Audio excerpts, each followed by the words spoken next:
Amalawi tikufuna tikuziwiseni zomwe zachitika msiku la lero. Tikamanena kuti ku Malawi kulibe ufulu, ndi ku Malawi kumeneko. DPP ikalowa mboma anthu amakhala alibe ufulu. Amalawi DPP yomwe tinkayiziwa ija yopha Malubino ija ndi imene ilipo. Tikunena pano anthu akuona video imene ikuzungulira masamba amchezo, imene George Kasakula akupepesa ku mtundu wa Malawi, kumpepesa Peter Mutharika, kumaso kwa pepesa a vice president a Jane Ansah, komaso akazi awo akunyumba. Sikufuna kwake iyayi munthu uyi, sikufuna kwake kuti apepese. Lero kunabwera ziphona anyamata atanyamula mfuti komaso zikwanje ndi zibonga kukampeza ndi kumpanga kidnap, ndi kumpitisa ku MBC, ndi kumujambulisa video pasogolo pa kamera live George Kasakula kuti apepese ku mtundu wa Malawi.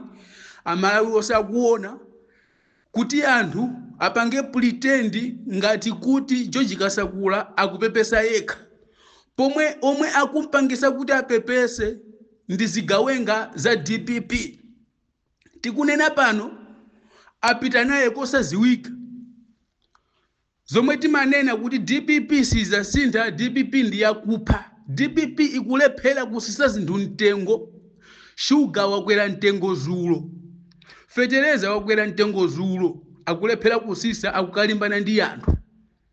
Chimwe timaziwa boma likasintha anthu amatha kungowachosa ntchito, anthu ofunikira kuwachosa ntchito, koma usati kumapanga chipongwe pakana kumapanga kidnap. Uwu ndi mlandu, izi ndi nkhanza. Kodi DPP khalidwe lanu mabwera kuzatumikira Amalawi kapena kuzapha Amalawi? Amalawi muziwe zimenezo.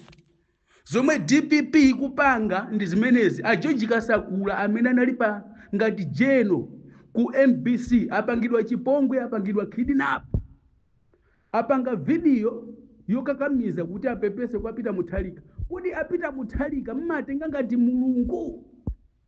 Makadeti muziwe, ngati inuyo a Peter Mutharika mmatenga ngati mulungu, ifeyo timatamanda mulungu wakumwamba. A Peter Mutharika ndi munthu wamba.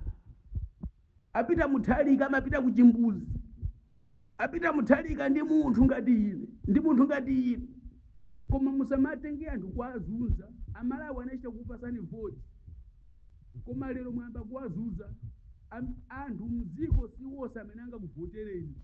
Alipo ena anavotera MCP, ena anavotera UTM, ena anavotera UDF, ena PDP, ena Amai Joseph Banda anawavotera. Ndi chisankho cha munthu.